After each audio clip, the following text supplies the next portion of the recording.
মাহাজন আজকে তো 10 তারিখ, আমার গত মাসের বেতনটা দেন। তুই 2 দিন পরে ল।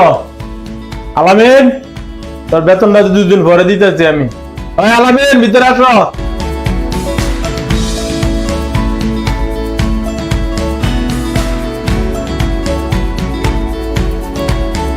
ওই ধরো, এখানে 5,000 টাকা আছে, বুঝছো? টাকাটা বিকাশে তোমার বাড়িতে পাঠাই দিবা, ঠিক আছে? মহাজন, টাকাটা ভাই আমার খুব উপকার হয়েছে, আমার বাড়িতে খুব সমস্যা। আচ্ছা ঠিক আছে, যাও বাড়িতে পাঠাই দাও সকালবেলা টাকাটা। আমার যে গত মাসের বেতন দিলেন না, হ্যাঁ গত মাসের বেতন দিলেন, আবার 5,000 টাকা বেশি দিয়ে দিলেন। শোন, তোর দরকার থেকে এর টাকাটা দরকার বেশি, তাইলে শোন।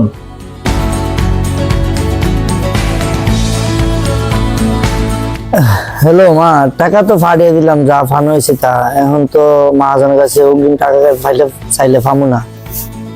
মা, তোমার ওষুধও তো শেষ, এখন টাকা পাবো কই? আল্লাহ ভরসা, আল্লাহ আল্লাহ। এবার বুঝছো কি জন্য তোর টাকাটা না দিয়ে রে দিছি? হ্যাঁ মাহাজন, আমি বুঝতে পারছি, আমার থেকে ওর টাকাটা বেশি দরকার।